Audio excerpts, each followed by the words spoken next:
Okey, untuk buka casing di bahagian clutch ni, korang buka je skru saiz 8. Okey, untuk case ni bahagian dia memang diketak sikit. Korang kena ketuk-ketuk dengan tumpu getah tu nak bagi dia terkeluar. Sebab dia memang fit gila.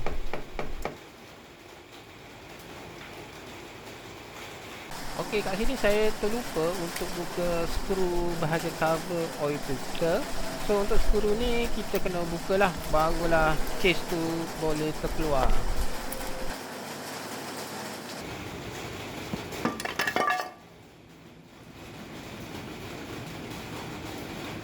Okey, untuk pertama kita perlu tengok balancer punya gear.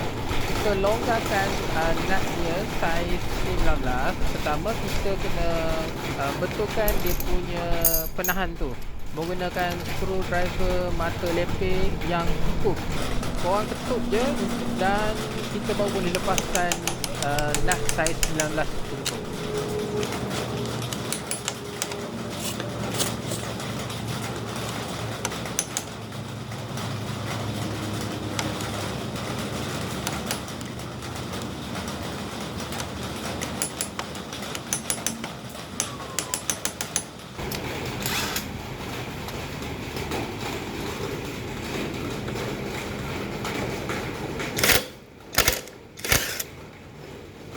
Okey, seterusnya kita buka untuk nut crankshaft.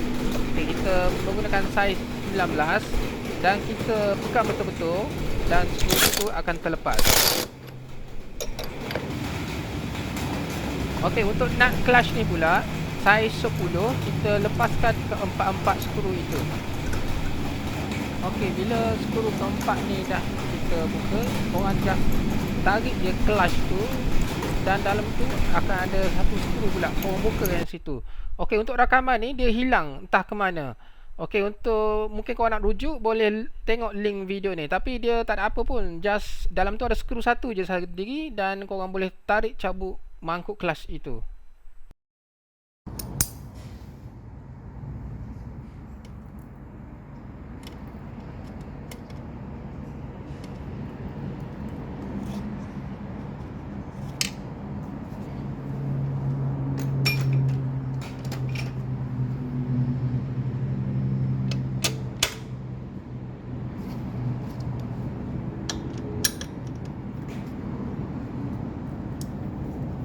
Untuk skru oil pump cover ni dia ketat sikit sebab dalam tu ada nut locket. Dia ketat sikit, so tak ada apa, dia menggunakan saiz 8. Korang boleh pusing lah. Cuma dia rasa ketat sikit.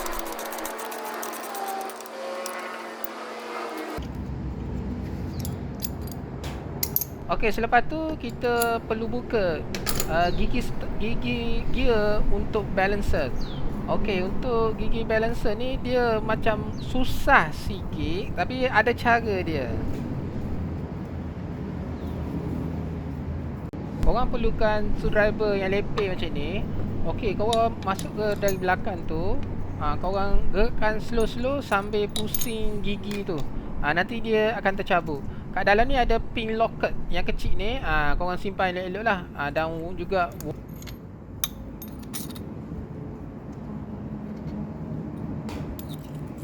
okey, untuk sekarang ni saya dah buka. Untuk skru dia ada pengikat enjin tu, dia ada 3. Korang perlu buka dan juga skru di throttle body. Dan kabel-kabel wire tu korang just unplug je dan enjin boleh jatuh. Pastikan ada benda macam kayu tu untuk buat lapis enjin tu. Okey, sekarang kita nak buka dua skru di oil pump. Dia perlu menggunakan impact screwdriver. Cara nak guna impact screwdriver ada, saya pernah buat video, ataupun korang klik je link di bawah, ada juga cara nak guna. So korang perlu ketuk lah baru dah dia boleh terkeluar. Jangan buka macam tu je, nanti loose. Okey, jangan lupa juga buka untuk spring yang gear tu. Korang boleh cabut juga.